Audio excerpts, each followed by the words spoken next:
Assalamualaikum warahmatullahi wabarakatuh. Jumpa lagi di channel Miu Miu Miu Miu Miu. Alhamdulillah. Ya, teman-teman, bagaimana kabar kalian? Pastinya sehat-sehat selalu ya. Hari ini kita akan belajar, tetapi kalian tidak perlu mengerjakan tugas yang ada. Kalian cukup menyimak dan mengikuti pembelajaran yang ada. Oke? Ya. Sebelum kita mulai belajar, ada baiknya kalian subscribe channel ini dulu ya. Bantu Miu sampai ke 1000 subscriber.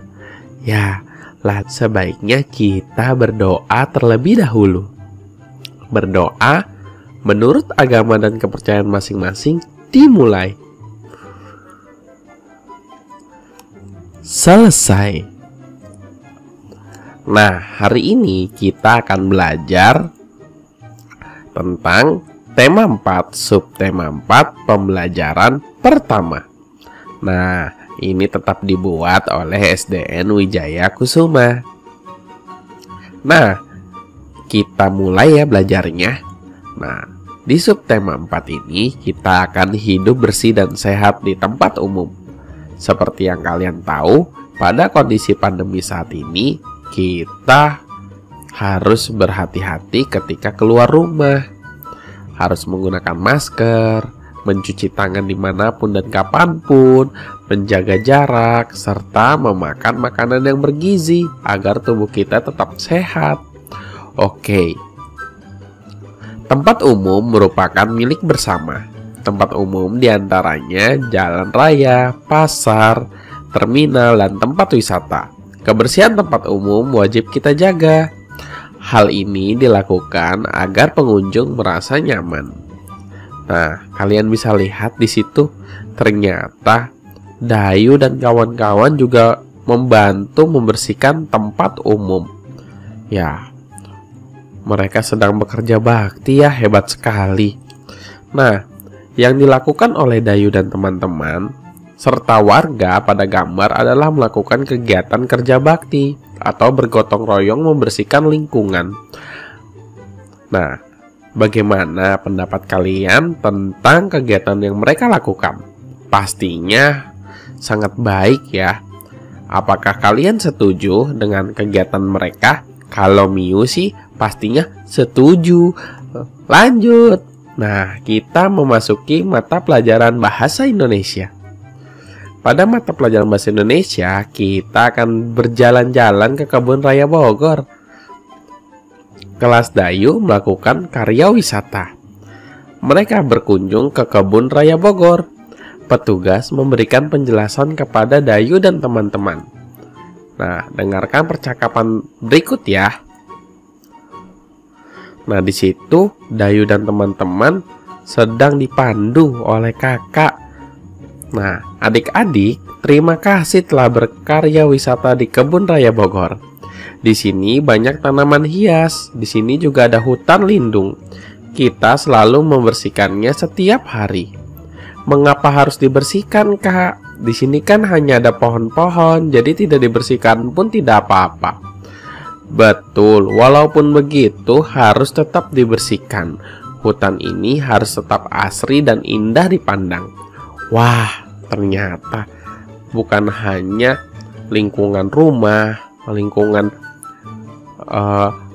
sekitar rumah atau lingkungan sekolah, tapi tempat umum serta tempat wisata juga harus kita bantu untuk menjaga kebersihannya. Mantap sekali mereka ya. Oke, coba kita lihat. Di sini ada soal, tapi kalian tidak perlu mengerjakan soal ini. Kalian cukup menyimak pembelajaran hari ini. Apa isi percakapan petugas kebun, Dayu dan teman-teman? Nah, itu soal nomor 1. Apa saja yang ada di Kebun Raya Bogor? Mengapa Kebun Raya Bogor harus dibersihkan? Bagaimana pendapatmu terhadap isi percakapan petugas kebun dan Dayu serta teman-teman? Lalu, apa yang akan terjadi jika kebun raya Bogor jarang dibersihkan? Nah, kita jawab ya satu-satu. Yang pertama adalah percakapan tentang kebersihan di lingkungan tempat pariwisata. Nomor 2, apa saja yang ada di kebun raya Bogor? Ya, ada tanaman hias dan hutan lindung. Mengapa kebun raya Bogor harus dibersihkan? Agar perpohonan yang ada tetap asri dan indah. Nah, bagaimana pendapatmu terhadap isi percakapan petugas kebun, Dayu, dan teman-teman? Pendapatku tentang percakapan tersebut adalah sangat baik. Apa yang akan terjadi jika kebun raya Bogor jarang dibersihkan? Nah, lingkungan akan menjadi tidak terurus dan berantakan. Waduh, Miu gak suka kalau berantakan. Oke, kita coba lanjut ya. Coba kalian cari tahu makna kata berikut. Nah, karya wisata, tanaman hias, serta hutan lindung. Karya wisata adalah kunjungan ke suatu objek dalam rangka menambah pengetahuan. Ya, betul sekali. Lalu, tanaman hias adalah betul, tanaman yang digunakan untuk hiasan. Serta hutan lindung adalah kawasan hutan yang dilindungi oleh pemerintah. Bukan hanya pemerintah yang melindungi, tapi kita sebagai warga negara Indonesia yang baik wajib melindungi hutan yang dilindungi. Oke, kita lanjut ya. Nah, kalian coba baca teks berikut dengan nyaring ya. Miu juga akan baca loh. Hutan merupakan paru-paru. Kalian tahu paru-paru? Pastinya tahu ya, itu adalah alat pernapasan pada manusia. Nah, wah ternyata ada paru-paru dunia. Oke, kelestarian hutan wajib dijaga. Hutan tidak boleh dibakar, ditebang, ataupun dirusak. Jika hutan rusak, berbahaya bagi kehidupan manusia. Lingkungan bisa banjir. Banjir akan membuat lingkungan menjadi kotor. Lingkungan yang kotor akan membawa penyakit. Hutan banyak manfaatnya bagi kehidupan. Dengan hutan yang asri, kita dapat menghirup udara segar. Lingkungan juga akan menjadi indah. Di hutan terdapat banyak pohon. Pohon yang banyak membuat lingkungan sejuk. Lingkungan menjadi nyaman dan sehat. Dengan demikian dapat dikatakan bahwa hutan merupakan paru-paru dunia. Wah, hutan merupakan paru-paru dunia ya. Jadi kalau kalian menghirup oksigen itu berasal dari tumbuhan serta pohon-pohonan. Oke, nah coba kalian lihat gambar berikut.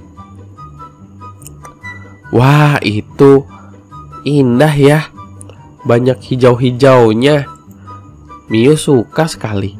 Apa kalian mengerti gambar tersebut? Iya, ini adalah gambar lingkungan yang asri dan indah. Nah, yang Miu peroleh dari gambar tersebut adalah kualitas udaranya sangat bersih ternyata. Miu menghirupnya sangat segar. Wah, jadi ngantuk Miu. Oke, kita lanjut ya. Nah, ketika kamu disuruh untuk menulis laporan ini, tidak perlu dikerjakan ya, karena hari ini kalian cukup menyimak pembelajaran dari Miu. Nah, Kebun Raya Bogor. Kebun Raya Bogor terletak di Bogor. Nah, Kebun Raya Bogor adalah kebun yang banyak pepohonannya. Bahkan di sana ada tanaman hias serta hutan lindung loh. Nah, di sana pun ternyata tetap dijaga kebersihannya serta keasriannya agar indah serta menyehatkan bagi badan. Gitu kira-kira laporan dari Miu. Nah, kita masuk ke pembelajaran SBDP. Nah, coba nih kita baca. Banyak daun kering berjatuhan di Kebun Raya Bogor. Daun-daun kering itu selalu dibersihkan setiap hari. daun kering pun dapat dibuat menjadi hiasan loh. Coba kita lihat. Nah, ini adalah hiasan dari daun kering. Kalian bisa lihat, itu ada daun-daunan dari berbagai macam jenis daun loh. Ini juga, oh daun kan? Lalu ini, nah itu ikannya dari daun ternyata. Oke, kamu tahu nggak alat-alat untuk membuat hiasan tersebut? Ya, yang pertama adalah gunting atau pisau cutter. Menggunakan gunting atau pisau cutter untuk teman-teman semua itu harus didampingi oleh orang tua ya. Tapi seperti yang tadi Miu bilang, hari ini kalian cukup menyimak pembelajarannya saja. Yang kedua adalah pensil. Yang ketiga adalah kertas. Yang keempat adalah lem kayu. Serta yang kelima adalah daun kering, misalnya daun nangka, daun jambu biji, dan daun rambutan. Wow, daun kering dengan daun yang masih ada di tumbuhan bedanya apa sih? Ya, daun kering itu biasanya daunnya sudah berjatuhan dari ranting-ranting pohon. Sedangkan daun yang masih tumbuh adalah daun yang masih menempel. Jadi kalian jangan suka mencabuti daun-daun yang masih menempel pada ranting ya. Kasihan mereka. Oke. Nah, cara membuat hiasan dari daun kering, pertama kita harus menggambar rencana hiasan pada kertas. Lalu yang kedua, kita gunting daun sesuai bentuk gambar yang telah kita buat. Tempelkan daun yang telah digunting pada kertas dengan menggunakan lem. Atur dengan rapi susunan agar terlihat indah. Lalu hiasan siap untuk dipajang. Nah, seperti yang tadi Miu bilang, tidak perlu dikerjakan ya. Kalian cukup menyimak saja. Nah, kita lanjut ke matematika. Nah, ternyata si Dayu dan teman-teman sudah membuat tempat pensil menggunakan daun. Ya, itu sepertinya barangnya terbuat dari kardus ditambah dengan menempel-nempelkan daun-daunan ya. Ternyata berbentuk seperti balok loh. Wah, balok. Hebat sekali. Nah, Dayu dan teman-teman membuat hiasan berupa vas bunga. Aduh, Miu salah. Miu pikir itu tempat pensil. Wah, vas bunga berbentuk balok. Balok merupakan contoh bangun ruang. Ya, bangun ruang mempunyai rusuk, sisi, dan titik sudut. Masih ingatkah kalian dengan banyak rusuk, sisi, dan titik sudut pada balok? Aku sih ingat. Dia memiliki rusuk 8. Salah, yang benar 12. Lalu memiliki sisi 6 serta memiliki titik sudut 8. Coba kita lihat. Ya, Miu pintar. Oke. Di sini ada soal. Sudah terjawab. Gambar pertama yang di atas adalah gambar 5 segitiga. Dia memiliki rusuk 6, sisi 4, dan titik sudut 4. Lalu kalau 5 segi 4 yang bawahnya, Miu tahu. Nah, rusuknya 8, sisinya 5, dan titik sudutnya 5 loh. Waduh. Coba Miu cek lagi untuk 5 segi 5. Wah, rusuknya 10, sisinya 6, dan titik sudutnya 6. Coba kalau yang gambar nomor 4, prisma segitiga. Oke, Miu tahu. Rusuknya ada 9, sisinya 5, dan titik sudutnya 6. Untuk prisma segi 5-nya, wah ini 15 pasti nih. Ya kan benar, rusuknya 15, sisinya 7, serta titik sudutnya 10. Untuk kubus, iya, rusuknya 12, sisinya 6, dan titik sudutnya 8. Wah, kalian cerdas-cerdas ya. Oke, kita lanjut. Nah, sudah selesai.